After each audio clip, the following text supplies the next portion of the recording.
Global Force Wrestling, ladies and gentlemen. It's happening. Well, sort of. We're hoping it's going to happen. It's on its way. It's going to happen. I'm ready for it.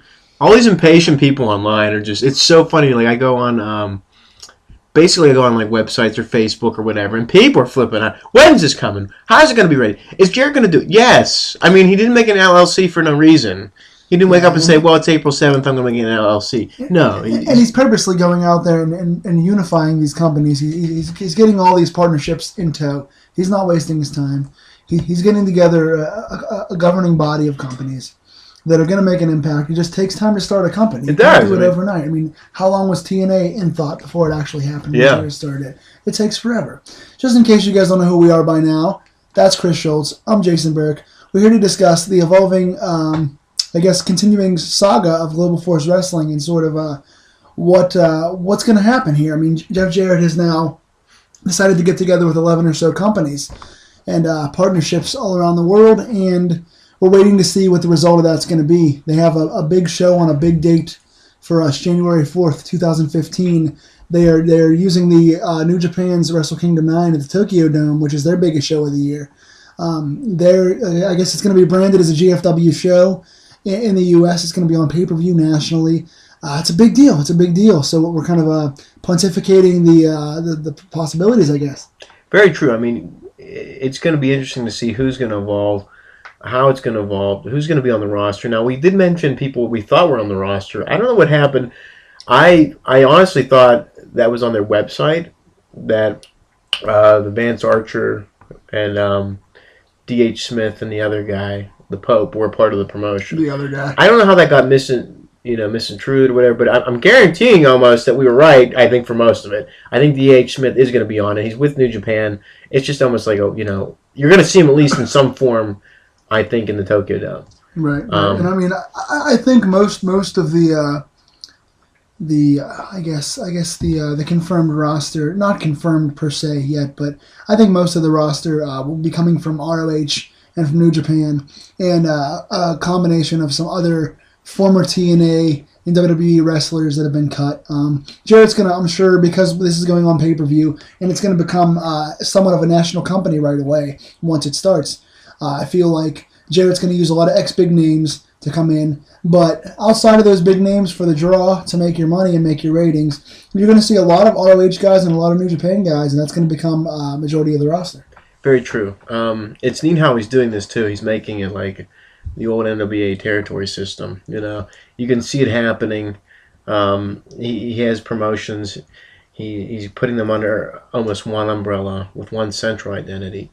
And it's almost like what Pro Wrestling USA did in the 80s. It only lasted very shortly because, there was other, I think, intentions there. And it was more of a state of panic than a real business venture. But, I mean, the concept is great as long as it, produces something that's fine and dandy. And I'm in the background laughing because this is the one time that I'm not going to crucify Chris for bringing up the NWA. I'm not going to make you guys do shots this time for Chris bringing up the old school wrestling, because I very much agree. I mean, Chris and I were talking a couple times away from podcast about how this is definitely going to be a modern NWA. This is going to be a governing body of unified and unionized companies that are working together. I think it's going to fall somewhere in between WWE and ROH. It's not going to be like another indie where it's just going to be a wrestling-only program, but it's also not going to be as big as the main product out there right now. It's going to just be a bunch of products under one banner. You're going to see a lot of the same wrestlers on a lot of these shows. You're going to see the GFW title eventually defended on pretty much all these companies. You're going to see kind of a lot of the same guys and same ideas. You're going to see companies combining angles, combining factions and things, tag teams, things like that. It's going to basically be 11 companies unified as one to make an amalgamation of the best possible product we have out there right now. And you were talking before about the NWA and kind of the reason why the territories didn't work. And I've used this idea before, but I'm going to bring it up again. Yeah, sure. The idea is that, pardon me, is that the territories didn't work because every company had their own guy. Every company was concerned with protecting their investment. In Texas for WCCW, Kerry Von Erich wasn't allowed to lose. And Memphis wouldn't let Jerry Lawler lose. And the AWA wouldn't let Bockwinkel lose. And so it was this vested interest of each company to protect their guys and defend their titles and let their guys go on last and let their product be the main event. All these companies emerging were all looking out for themselves. They were unifying for one show, but they weren't interested in getting the most money and most draw out of their product because they were more concerned about protecting their own guys. This particular project is not territorial. It's in the modern day now. You have guys like, for example, AJ Styles. He's not a Global Force guy. I mean, he's a Global Force guy, but he's not like just an ROH guy. He works for New Japan. He works for ROH. He works for PWG. He works everywhere. Most of the guys you're going to see on this roster work for 6 or 7 of these companies. So there's not, per se, AJ's not an ROH guy. So ROH has no vested interest in, well, he can't lose for us. Anybody can win and lose now because these companies, for the most part at least, are not going to have a guy that's their guy. These are going to be all these companies' guys. So there's no conflict of interest now. That these companies can do whatever they want, and they're all going to make money together as opposed to being apart. I mean, it makes sense to me. It's only like it can only go up from here, really. Right. I mean, and like basically, I think how they're setting this up is New Japan is the focus right now because Global Force hasn't really officially started yet, but this is like the unofficial launch of it, really. This is going to be their kickoff. Yeah, this is branded as a GFW show, so this is their first. Yeah, and I mean, they're using the Bullet Club as a center point with, Jeff Jarrett joining and being friends with AJ Styles, and we're setting up pretty much, I think, the first Global Force champion in Styles. I mean, honestly, this to me is the guy. I mean, he has everything you want in a world champion. He was the face of TNA for 11 years. He's been on TV and pay-per-view for a long time now. He's been the one thing TNA did right for the most of their run was to make this guy a star, give this guy the focus. And, of course, they fucked it up in the end like they always do. Thank you, Dixie. And thankfully now this guy is not only out there having some star power, being one of the biggest names that Vince doesn't have, but also can still wrestle. He's putting on the best matches now of his career. He was just doing the New Japan, the G1 Climax tournament he was just in. And he's wrestling better now even than he was in TNA. So not only is he a name value guy that people know and recognize if you watch TNA, but he also is a guy that can still wrestle and can still go. And even though he's a little older, he's not slower, but he's more experienced. And he's still working well. He's got a friendship with Jarrett, and he's a major name for both wrestling fans and casual fans alike. Who will be his opposition, though? Who will be the other guy that will contend for the title if they do it that way? That's a very good question. I look at somebody like one of the some bigger name out there. I feel like it's going to be somebody that's not currently under one of these banners. I think Jarrett's going to maybe bring in like a John Morrison or Shelton Benjamin or it's a good question, man. Maybe a Watanabe or something from New Japan. It can be anybody. I think it's going to be somebody we haven't heard from as much. Carlito, maybe someone like that. Maybe a Rhino, someone like that. I mean, the good thing about Jeff Jarrett is that he's got a ton of pull, a ton of weight, not only with name value, you know who he is, but he was in WCW and was a top guy there for a long time. He owned TNA, ran TNA, was world champion there, so he knows a ton of guys. Not only is he going to get camera guys and catering and makeup and everyone else employed, but he's also going to sign a lot of the guys that defect from TNA, a lot of the guys that eventually will jump when it's dead, because it will be dead eventually, if not sooner than later. And he's going to take a lot of the disgruntled names that left there before, like a Matt Morgan and like a Chris Daniels and a Kazarian and an AJ Styles. So I think maybe having the experience from WCW and TNA, he has a ton of contacts and he's friends with a lot of those guys. So Matt Morgan could be a good choice. Like I said, I know he's friends with Rhino. It could be a big name. He may get a Goldberg or something like that. I mean, there are a couple big name guys out there. Mick Foley is a guy that he's been talking to a lot, that's been doing interviews for him and stuff like that. He and Mick Foley are close, and Foley wants to get back involved in some way. Whether he'll be a challenger for a championship, I don't know. But he's another name. Scott Steiner's out there. He's friends with Jeff Jarrett. That could be a name. I mean, a lot of people were thinking like CM Punk, but that to me would be huge. Yeah. That to me would be the biggest deal in pro wrestling since the invasion. Yeah. If they were, because CM Punk is a legitimized guy that WWE spent a lot of time and money on. They spent so much so that not only has he held every single belt they've ever had there, pretty much, but they made him the longest reigning world champion in the last 25 years. He is the face of the modern era as far as holding a title. And, I mean, that guy's got a following of casual fans, of diehard fans, and of the wrestling world in general. That would be the biggest defection since Hall and Nash left in '96. Well, it's great in several ways. Two of the biggest indie talents probably of all time. The face of TNA versus the face of WWE for the past few years. The faces of Ring of Honor, faces of TNA. It all goes back. I mean, that would make sense to me. Those are the two guys that's going to really make a statement saying what this whole company's about. They screwed you over there, the other guys screwed you over there, but we're going to settle it right here. That makes sense to me. To me, that's the person you bring in. I mean, that's something that I would make sure not to miss. I mean, that's a big deal. I don't think it's going to happen. I'm going to just give my opinion on it right away. Yeah. As much as I love that, I think I just kind of freaked out here and had a good time hearing about that. I'm all about that. That is a scenario that would make the wrestling world crap its pants. What's the yin to the yang? It's the end all to be all for this generation. I mean, it's the Hogan and Warrior, or Flair and Sting. That's what it is. And that's what they could make it if they do it. I think for two reasons it won't happen, and I'll tell you why. I think number one, Punk wants a break from wrestling. Punk's wrestled out. Rightfully so. His body's been banged up since he hurt his leg badly against Taker at Mania. He's been really banged up for a long time. He's been really sick of the politics in wrestling, and he's sick of the whole Vince scenario in the first place.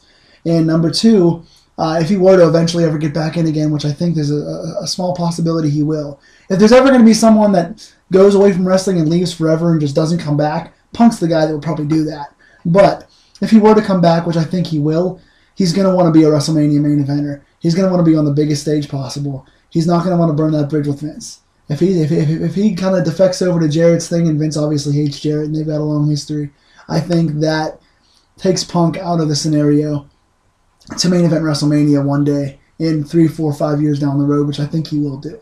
So I don't think this will happen. I think if anything, it's going to be, like I said, someone like a John Morrison or a Matt Morgan, someone like that. Somebody else with some name value to them. Maybe even a Goldberg, someone like that, I think is a possibility, which would be really cool. But I don't know for sure at this moment. I mean, to me, it's like it ends everything and starts everything fresh, because Punk left in January this year. He debuts again in January. You want him at Mania? Well, he's at the Tokyo Dome. I mean, it's the perfect scenario. To me, that's what's going to stabilize. I would do whatever I could to get this guy, at least for the freaking first show. If he leaves, he leaves, but it makes you have him and AJ do like a 45-minute match, and then someone does some kind of weird move and they finish it, and that's it. But, like, I mean, in the Tokyo Dome, these are the two guys. It makes a statement. All their hard work, the parallels and all that clashes. I mean, you're going to sell tickets. You'll get the pay-per-view buys if you promote it right, and he's promised to be there. And they do have chemistry. I mean, they it's there. They wrestled for the ROH Pure title at I can't recall the show offhand right now. I think it's At Our Best was the show. That was in 05 or 06. They wrestled for the ROH Pure title in a great match. And they fought each other 3 or 4 times in the past. And they very good chemistry naturally together. I just think that Vince dangling the carrot for Punk in the future is just too much for Punk to go somewhere else. I think if Punk's going to return to wrestling 3, 4, 5 years down the road, it's going to be to Vince. I don't think that he would come back for this, although it's not impossible. Yeah, I really think it would help this company, and I think it would really make a statement what this company's about. Like, you want the best, we're bringing the best, and here he is. He's in the main event against against TNA's best. I mean, it's like it's the dream match. I think that people could build this company around, and it's like that whole thing of Taz and Mike Awesome, WWF, WCW in an ECW ring for the title kind of thing. This is that whole thing again. I mean, it's all circles around. I would be calling CM Punk as much as possible, offering him the contract of a lifetime, and this could be the match of a lifetime. And if you do even an hour match where this thing is off the chain and it's like, oh my God, you have just opened yourself to a floodgate of great possibilities with 11 promotions already signed up for this. And I would almost do the same thing with this AAA promotion.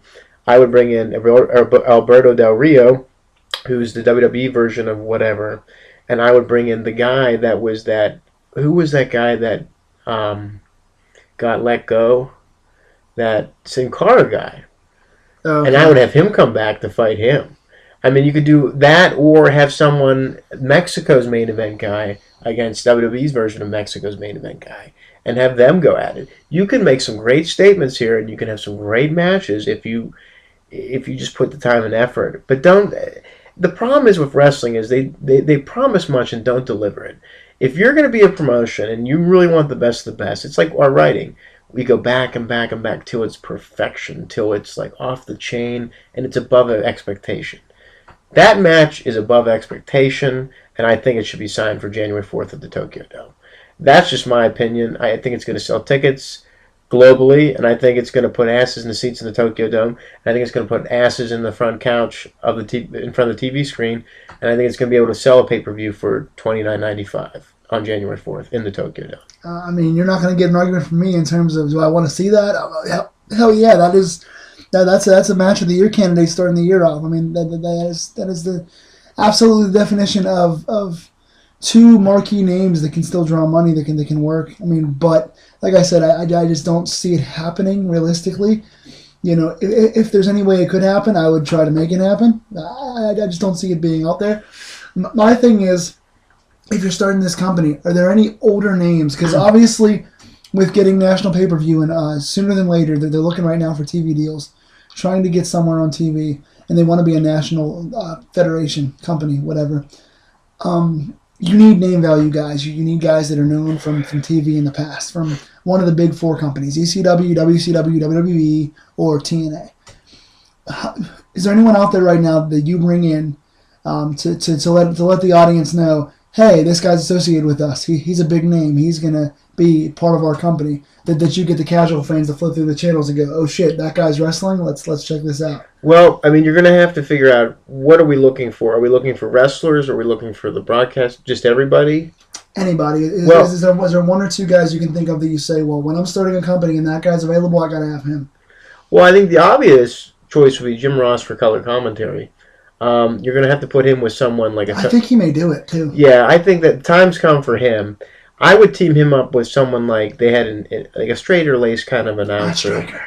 Maybe. Matt Striker's the way to go, I think. I never really saw much in him, though. But if he's with Lucha Underground, I think it's going to be hard to break him off of that. He is with Lucha Underground, that's correct. So I really think I would even keep it up old school. Gordon Soley can't do it. I know, he's gone. But I would see if maybe... I'm trying to think who's even around that's still alive. I mean, most of the guys are dead. You could do Josh Matthews. Once again, you really have to... He's not bad, but he's not good. I would want two of the best. You have to... I mean, Jim Ross is more name brand than being the best, I think. I think he's both. I liked him more in his early WCW days. I thought he was better with that. Ladies and gentlemen, take a shot. I just think because... Imagine that. He's more about the athleticism, and he just had a better sound. After whatever happened, it just too much hype in that. But I think you would have to put him and probably a former wrestler in there too. Someone that knows the game, someone that retired recently, or maybe Raven, or someone. I just want bigger name value though. I want someone better than Raven. Nash? He's more color. He's gonna be their funny guy. So if you're gonna put him on there, sure. For the Tokyo Dome show, you got to put either JR. Or that other, like Shivani wouldn't do it, I don't think. I think he's selling cars in Florida or something. I don't know. He's doing something else. He's on like that radio, WSWB in Atlanta. He does the sports too. But if you want to bring him back, that's the way to bring him back. But they're sort of both play-by-play guys. Though you want a color guy with him. You want to make it mesh. It depends what kind of team you want. If you want 2 or 3 man team, I really don't know. There has to be somebody else out there that I'm just not remembering. I mean, Heenan can't do it because his vocal cords, his voice. Styles can't do it because he's with Vince. Well, maybe Jim Cornette. I mean, if you really wanted to, Larry Sabisco's around. I don't know if that's the voice you want for commentary, though. And Cornette with a live mic is dangerous. Yeah, it is. It's hard because there's no one left. Like everyone's dead or retired. Well, that's kind of why you want to go to the next level. You want to go to like maybe like a Josh Matthews or a Matt Striker. Those are kind of the next best thing. Well, Todd Kenley wasn't bad. Who? He was in TNA. He was the guy from the Hollywood promotion. I think Wrestling from Hollywood's where he came from. When did he? Was he like the recent He was guy in that brought TNA. in for a couple weeks? He was there for a few months. He wasn't bad. I mean, I'm not sold on him, but I don't know. I'm just throwing out names. Yeah, I don't know if that's the way to go. I mean, there's Ed Ferrara, but that's just with Jim Ross. They have heat. Yeah. 'Cause, I don't know. It's something to think about who you could put there. Wrestling wise, it's very tough. There's not much out there that's really going to make a statement, get people to watch. And I don't want people that aren't going to wrestle and they're just going to waste their time. Mick Foley, sure. I mean, I think he'd be great, but stay away from the commissioner bullshit. Don't do that. Do something different because it's been done so many times that we're sick of it. I mean, they could always manage the next version. Well, of maybe Mick themselves. Foley could be on him and Ross. I mean, he did There you SmackDown go. for a while. And I thought he was He pretty wasn't good. bad. I liked him on SmackDown. Him, Ross, and someone else. I think you would have your triple threat of fun.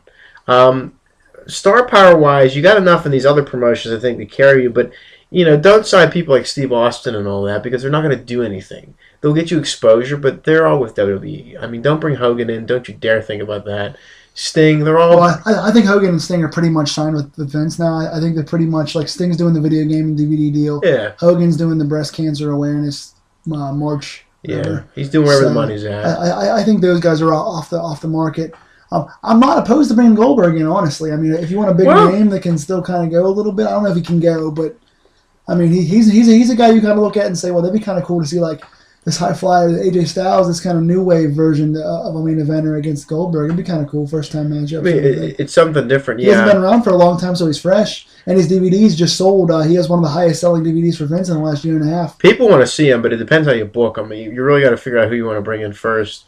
I would bring someone in against him that's equally as tough, if not tougher. So you have to figure out who you're going to put against him that you either wanted to see or never got to see.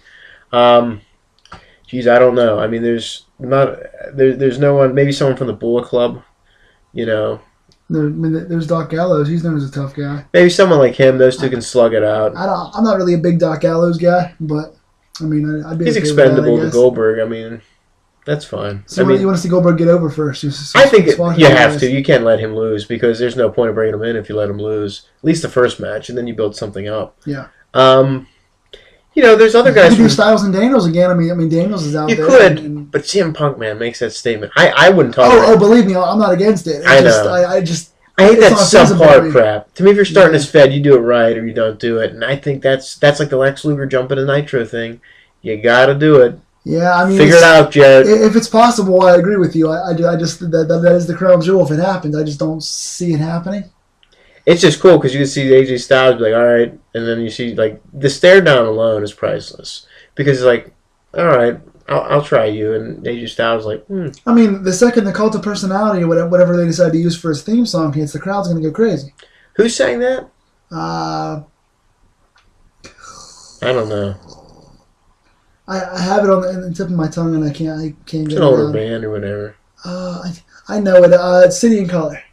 Book them for the dome. Or Living Color. Something like that. Something Color. Put them on January 4th if you want to play that song. I'm not sure if they're able to because he used it with Vince. So they may own the rights to it now. I don't think Vince owns that, though. He doesn't, but I don't know if they have a deal worked out where they can't use it elsewhere. I don't know what. I don't know. I know the name CM Punk is his, so if you advertise CM Punk, you're going to get CM Punk.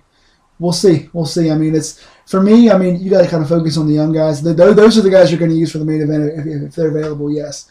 But, so who else do you put in this company that, I mean, of course we kind of did our draft already, but, I mean, if this is to get off the ground, you obviously want a fair mixture of ROH. I mean, the main companies involved in this are ROH, New Japan, AAA in Mexico, and then you have the WXW in Germany that turns out a lot of good talent.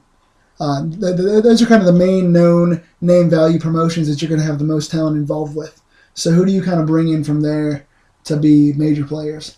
I think Shelton Benjamin, it would be his time to shine. Maybe that's the guy against Styles, too. That's enough of a name value guy. It's a strong second, at least. I got screwed in WWE, you got screwed in TNA. But the problem is Shelton's been out of the loop for so long that it's not really... Punk's going to sell tickets. Shelton's a decent backup. But I would say Shelton Benjamin against someone else. I don't know who they would put against him. Maybe someone from Mexico, or maybe Alberto Del Rio. That would be interesting. Or somebody else from Mexico. You're going to have to do something where you're bringing a lot of these guys in that no one knows. But maybe I guess You could do like you like those Young Bucks. Who are they with New Japan? You're gonna have to do something with them. Bullet Club, yeah. You're gonna have to have some kind of like other like mirror group like that are like them, but just like almost like they're parallel. So you have to figure out somebody like that's like the Demolition to the Legion of Doom, or like Well, like I said before, there are 3 current tag teams that are kind of the crown jewel tag teams. Well, maybe Daniels and Kaz. I think they would be good against the Young Bucks. Daniels and Kaz. Well, they had a match on ROH TV, I think about a month ago. It was really good. And like I talked about earlier, pardon me, with the ROH podcast, that the Red Dragon and the Young Bucks had 3 of the best matches I ever saw, tag team wise. So those guys together are obvious gold. I think Colt Cabana should join them.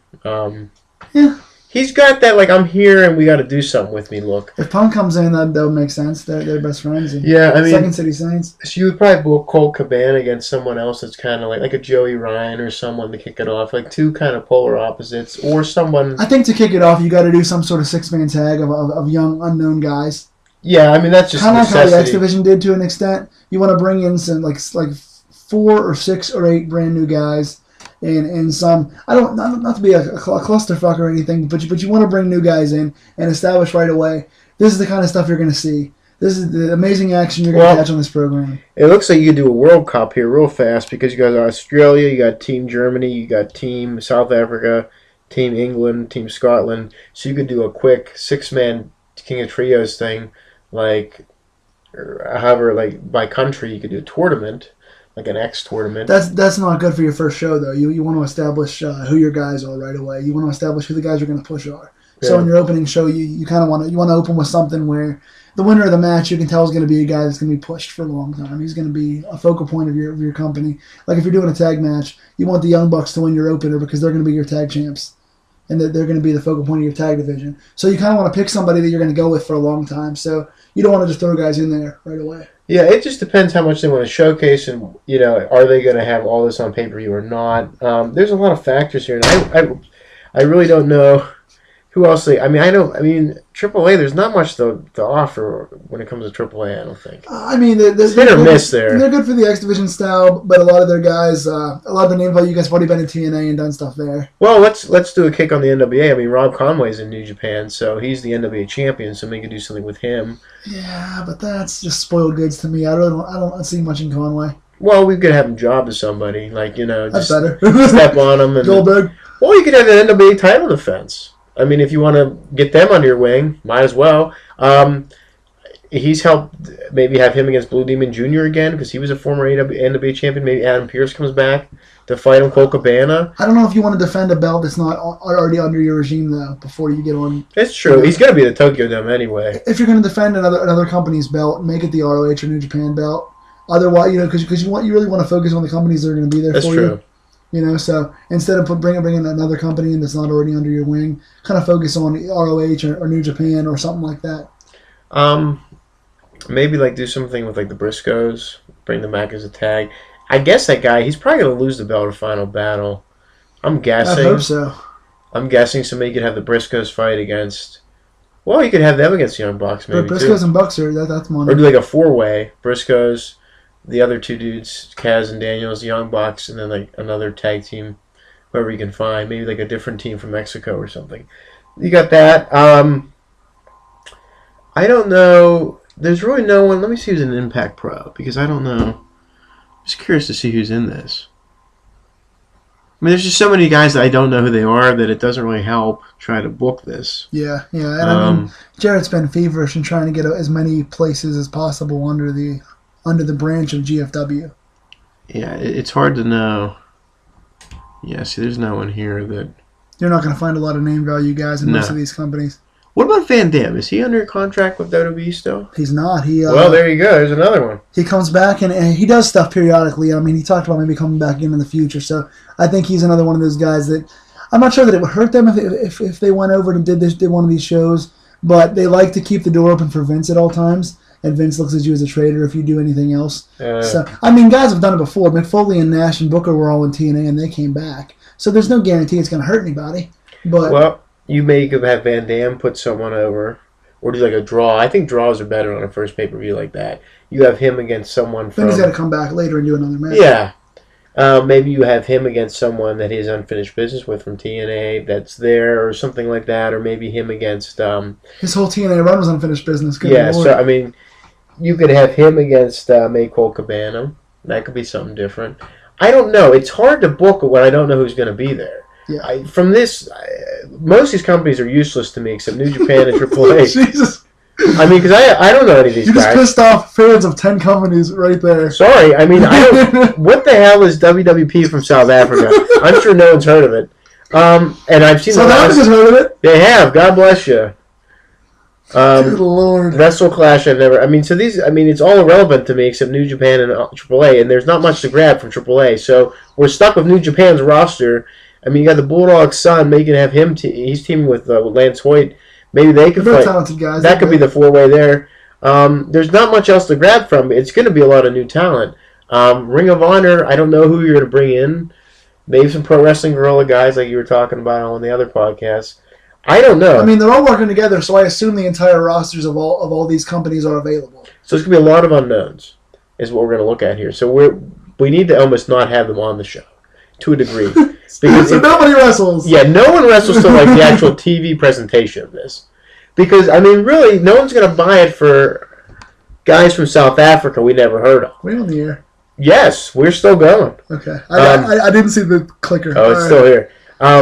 Maybe like one or two matches featuring these guys, but that's it for now because we got to figure out the rest of this. I mean, the thing is, most of these companies you're not going to see much from. I mean, exactly. You're not going to see much from EWR. About 12 of them. You're not going to see anything from NGW, anything from PBW. Sounds like my lunch. WWP. I mean, PWA Australia Wrestling. Yeah, honestly, you're really only going to see. You're probably going to see a couple guys from WXW because they wrestle the mat style and they're different. Revolution Pro is pretty solid. You'll see a couple guys from England over there. And you're mostly going to see probably ROH, and the combination of the majority is going to be ROH, New Japan, and GFW's own guys. So I think what the safest thing to do is next podcast about GFW, we'll book the pay-per-view, then we'll book the first week after the pay-per-view. But it's very hard to do this. There's no limits. Book whoever you want. I guess except the WWE. I mean, because I'm assuming TNA, I mean... How much longer is that going to happen? Well, like I said, TNA's running 6 weeks of dark show best ofs with no. But see, I don't honestly feel like they're at the end to a degree, but I don't know. People say they won't last online. I think they will. No one cares now. No one's going to care in 5 months anyway. I mean, I think they're going to get a TV deal. It's not going to matter because Spike was paying those big contracts. Well, I heard they signed Angle again, so. To what? I know. And why? I mean, we're at the twilight there. I mean, I like Kurt Angle, and I want to see him go back to Vince or anywhere else, to be honest with you. I kind of thought he was going to go to try either mixed martial arts or New Japan. I thought he was going to go do that. Yeah, that never really panned out. But, I mean, how are you signing guys back when you have no television? So Spike pays for the major guys' contracts. They pay for Angle, so who's paying for Angle now? They are. WGN ain't paying for Angle. They're Neither paying is for Discovery him. Channel. They think he's worth it. I mean, he's the last of the Mohicans when it comes to, like, I guess, name brand relevance. Really, when you think about it, though, I don't know who's going to fight. There's not much time left for him. But I think in their minds, they have a TV deal. They're not signing people for no reason. I mean, people do want to see them. It's the problem is these companies they're getting are so small in comparison. They're going to be viewed in less homes than ROH. And they're not going to have the money from the network like they have now, so they're not going to have money to sign guys. How are you going to survive with less money on smaller networks than you have now when you're dying already? How do you do that? Ask Vern Gagne. Maybe he could tell you. I don't know. Well, he didn't work out too well at the end of it. There you go. His situation didn't work out. They're going to have the Team Challenge series again in TNA. Christ. That makes my head hurt. They kind of already do that. Exactly. They kind of already have the Team Challenge series. Their whole fucking roster's the Team Challenge series. I love the tag team tournament that's not really looking like anything. Oh, God. It's abysmal at best. Can you go ahead and cover, because we tried this earlier and something went wrong in the studios, but can you go ahead and cover the abysmal idea that the Dudley Boys held up the... This is my favorite part. Go ahead and I cover didn't buy that. a Battle for Glory because I'm not paying $40 for garbage. But... apparently, the Dudley Boys, they're respected Hall of Famers. They took that paycheck, and then the next night, crapped all over the company. They friggin' pull out Bullet shirt, or who's this, the Bullet Club? They pull out the company's opposition. They pull out the shirts and point to and put the Bullet Club over. That makes total sense. Sure. Because there's no organization and there's no accountability in that company. Yeah, so on the biggest night of the year that no one cared about, and the biggest show of the year that no one cared about, in the smallest arena in Japan, they had this, half-ass show, and they're back to 6 sides or whatever, but in Japan it was 4, because I don't know. And so the Dudley Boys beat the crap out of Abyss and Dreamer, rightfully so. And then they pull out the Bullet Club shirts, and they're pointing to them, like we're coming for them next. So they're putting Jarrett's company over before it even starts. I mean, they're putting over New Japan, for God's sakes. They don't care. This is wonderful. I mean, God, in my opinion, the Dudley Boys should have been gone in 07, but these jerks are there until 2014, and they're still burying the company. They don't care. I think the Dudley Boys are money, like I said before. I think that Bully could be a top heel in WWE right now, any company he's in. I think Bully Ray is absolute money by himself. They're worth $1 million yen, but nothing to me. They're worth a ton. Whether Bully's single or whether they're together as a tag team, there's only so few tag teams that are that good right now. I think they would be a staple in hopefully GFW and New Japan. Hopefully they do that. So apparently it's going to be the Dudleys against anybody in the Bull Club, so we'll see you on January 4th for that. Dudleys and Bucks would be good. There you go. And Austin Aries has been let go by TNA now, so he's a good representative for this. Aries and Styles would be a great match. It will be, but you still got Punk. I want to see it. Been holding on to this Punk thing. I'm thinking they might do it. I'm just saying, like, if they're silent about it and don't mention it and lay low with it, what a shocker. If they do it on January 4th, I'll be at your house. We're going to watch it together. We're watching it. We'll split the money for it. Well, this is the difference. Like, talk about making a statement. Your first pay-per-view's in the freaking Tokyo Dome. TNA took 14 years to get the Boo-Kaboo call or whatever that no one gave a crap about on a half-ass show that was poorly booked that looks like a one-night-only show. God, they charge you 3 times for it. Don't bury Corrigan Hall. Corrigan Hall's not the problem. Yeah. I like Corrigan Hall. It's a respectable. And the best part of the show, it's the freaking show before New Japan's. New Japan's the main event of the night. Like, New Japan's coming on after TNA and after whatever the hell that other promotion was. It shows you how they're still third string in the other company, in the other countries too. They can't get over with the shit. They're freaking like the first show before the actual real wrestlers come into the arena. And I kind of want to hop on the back of your point and belabor what you're saying, because you're 1,000% right in everything you're saying. And that other company was Wrestle One, by the way. Don't alienate your fans. Yeah, well, I mean, all 10 of them to watch that. But anyway, no, they did decide to throw out a card that is number 1 taped. So your biggest show of the year, your WrestleMania, your Saving Grace, your big ratings buy, your big payday, is a taped show that airs out of order with shows that are already taped. And they couldn't have any champions on the shows defending belts because their champions had changed hands in between one taping to the next. So they literally had a show with a bunch of random spot matches with no feuds and no rivalries. A bunch of random last-minute Wrestle One third-string Japan guys against third-string TNA guys with no champions, no title matches, no stories at all. So, I mean, it cannot get any worse. The idea behind that show is just, in my opinion, one of the biggest failures in wrestling history. And Dixie ought to be taken to church for it. She needs to be shown how poor, how stupid the decisions were. Number 1, to tape your show. Number 2, to have it in Japan is not a horrible idea, but to have a third-string company do it, and then have a match with no champions, no titles, and no rivalries in your biggest show of the year. That is not even, it's barely even worthy, the card is barely even worthy of a house show on a Tuesday. And your Bound for Glory main events are involving guys in the 3rd or 4th best promotion in Japan with a bunch of guys that are 50 years old. Are you kidding me? It's an utter disaster. I mean, it's such an implosion. I mean, it's embarrassing how bad it is. I mean, it just shows you there's no direction. I mean, it shows you whoever they hire from WWE doesn't give a rat's ass about the company or just can't book in general. I mean, any indie, I think you get a couple indie promoters behind that scenes will change it and they'll make it better. My God, this is embarrassing. And morons online think this is a good show. They'll actually buy it and watch this crap. I think I know who you're referring to. Yeah, exactly. I mean, it was unbelievable talking to that moron. You're a moron. You are. Oh, yeah, well, they're slowly growing. Where? Where are they growing at? Name all the markets. Name all the fans that care. There's hardly any left. And that's my opinion. I don't care. If you don't like my opinion, then don't listen to it because you're intent of replying to me every time I post my opinion. I think I speak for half of America, for God's sakes. I think I speak for AAA, New Japan, NGW, RRPW, or whatever. God. Don't you get it? The company's failing. It's an utter disaster. They're not even on like a network that gives a crap. And they're losing the network. They're done. Thank you. I'm totally in favor of the passion that just got bestowed upon us here. I'm more enjoying your commentary tonight than ever I have before in the past. Well, it's just common sense. Like, you're watching the product. It's so half-assed. Any company has to reboot 50 times sucks. I mean, duh. When WCW reboot in 2000, we're starting to... No, they're not. They're just waiting for another, like, implosion.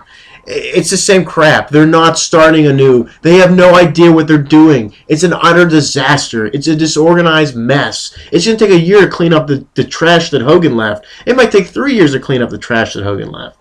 It's going to take another year to figure out that if Dixie Carter even knows how to like write a paycheck for people. It's going to take forever to clean this company up. Cornette was right in his own opinion. Vince Russo was right in his own opinion. The fans are right in their own opinions. And it's always negative. 90% of the time, people think TNA sucks. And it doesn't matter if I don't have organized data. Up your ass with that. It's just, organized data is people not showing up to the frickin' arenas. When they have baseball stadiums, almost a third barely filled. I mean, come on. Let's wake up and be real about this. Oh, well, you know, the data wasn't... It doesn't matter. People aren't showing up. No one cares. They come to Pittsburgh every year, and it's not even in Pittsburgh. It's an hour away because they can't book anything. They can't get anything in the city. Ring of Honor books right down at the convention center, and they have shows there. It's almost yearly now. TNA hasn't stepped foot in the actual city of Pittsburgh. They say it's Pittsburgh, but it's not. It's either in Cheswick, which is 45 minutes out of the city. It's in Washington, PA, which is almost an hour and 10 minutes out of the city. It's nowhere in Pittsburgh. They can't. They can't draw. And if you people don't understand that, then you're dumb. You shouldn't be watching wrestling. Watch cartoons. Please. Just get over it. TNA sucks. They're not going to come back. It's done. It's over. It's dead. WCW on DVD has a better shot of getting a ratings boost than TNA ever will. First and uttermost importance, TNA sucks. Second, they're about to go out of business, and if they get another TV deal, great. I hope they rebuild. If not, who cares? We got Global Force. Global Force is probably the future. Global Force is the only shot you got at being something decent, and Global Force is the only thing that's really going to give us excitement in January. Because Dixie announcing that Kurt Angle is going to be signed again is not really that exciting. It's just a panic mode, and it's just the end of an era, basically. I mean, God bless Kurt Angle for collecting his paycheck, but that's about it, man. There's not much time left for him. Please, just either close the company or get your heads out of your asses. Because, I mean, either way, it's just a disaster for everyone involved. Thank you.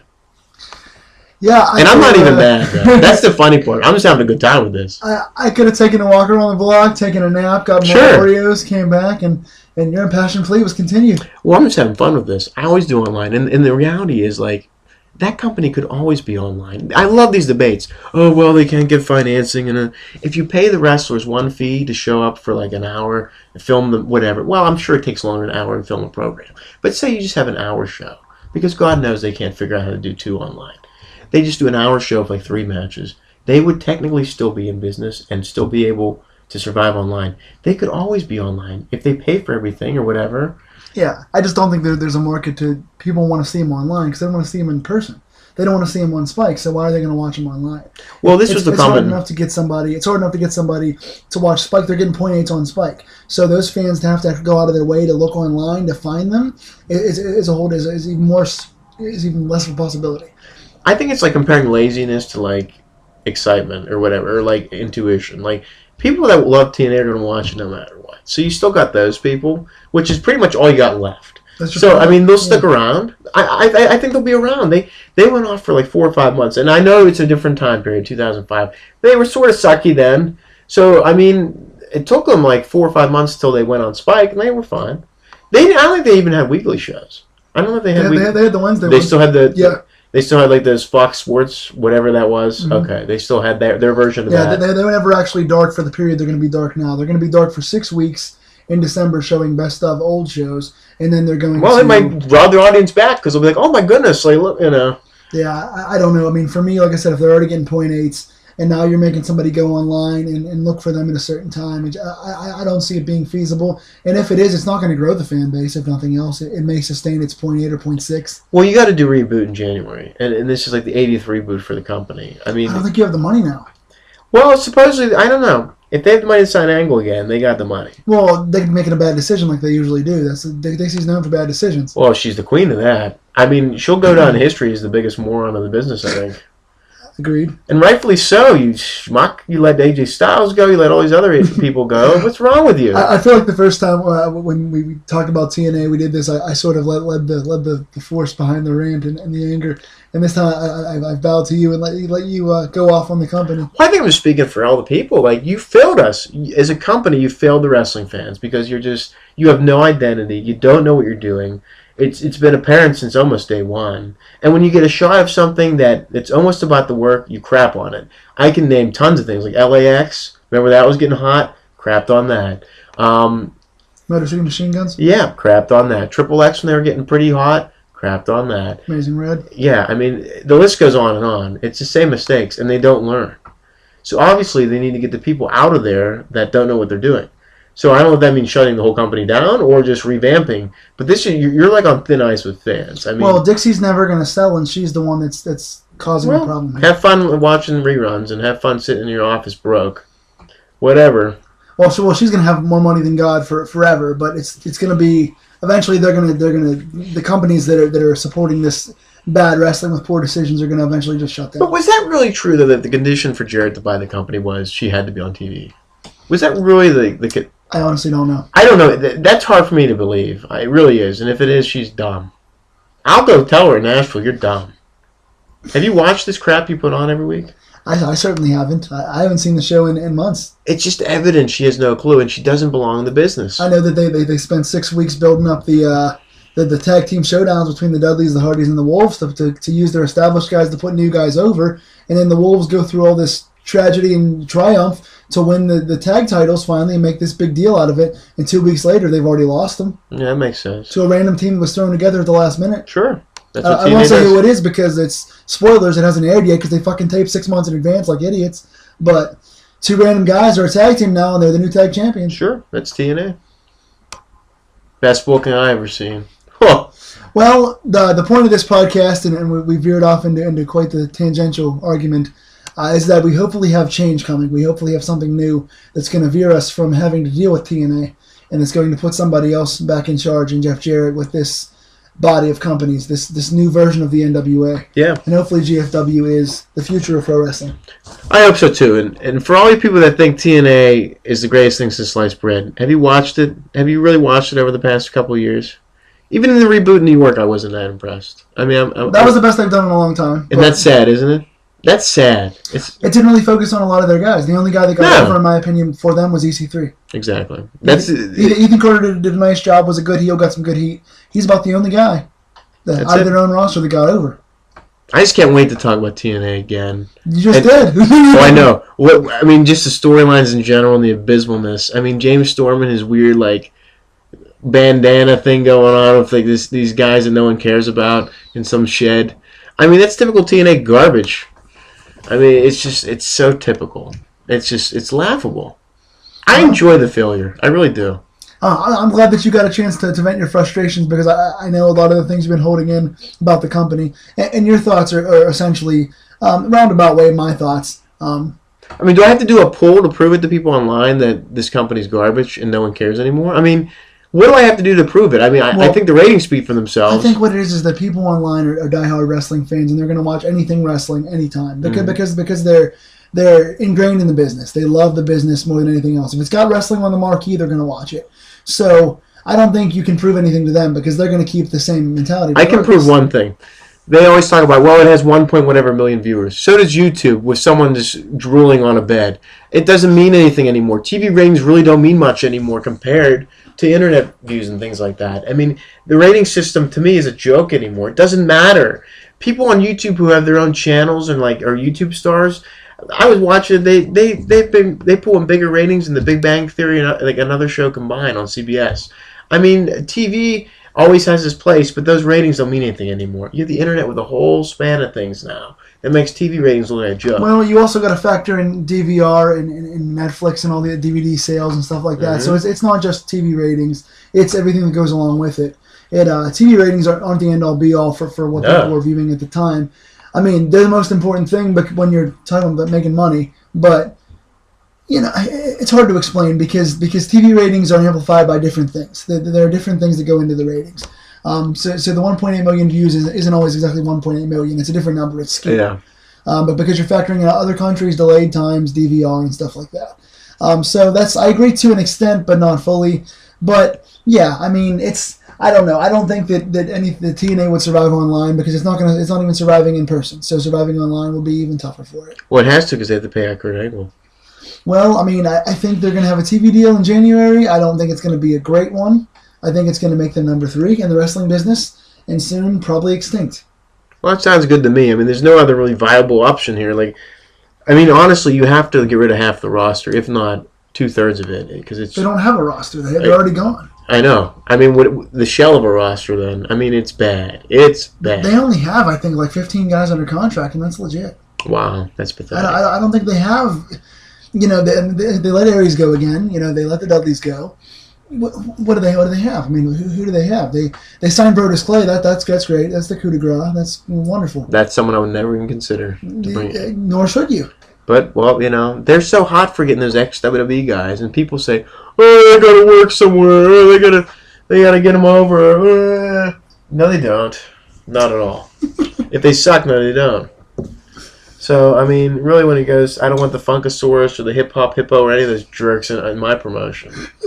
Rats. Hip-Hop Hippo, was that a gimmick of his? Sure. That was the other guy with him, Albert. They were all morons together. He's a commentator now. He does announcing for NXT. Oh, good for him. Jason, I forget his last name.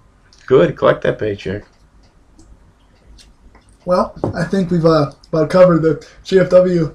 One thing, though. How big do you think the roster's going to be? I mean, technically, we have almost 400 or 500 guys under the banner, but should they go for the 30-man roster or should they go for the 60 to 70? They're probably going 30 to 40. Not bad. Like I said, I assume for the most part it's going to be 3 parts. It's going to be the ROH guys, it's going to be the NJPW guys, and it's going to be Jarrett bringing in big name guys. Do you think someone will get greedy eventually and make them stay under contract and kind of like push away from all this? Do you think this is almost like one of those things we'll start off like this and then we'll just get rid of them?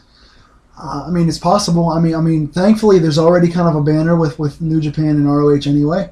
So since they already have that agreement together as it is, I think this is going to hold a little more because of that, because they all get along as it is now. Yeah. So I think it's a good possibility. ROH may, because they're on TV and they've been expanding with the toy deal and the DVDs and the pay-per-view stuff now. So there's a possibility there could be some conflict of interest.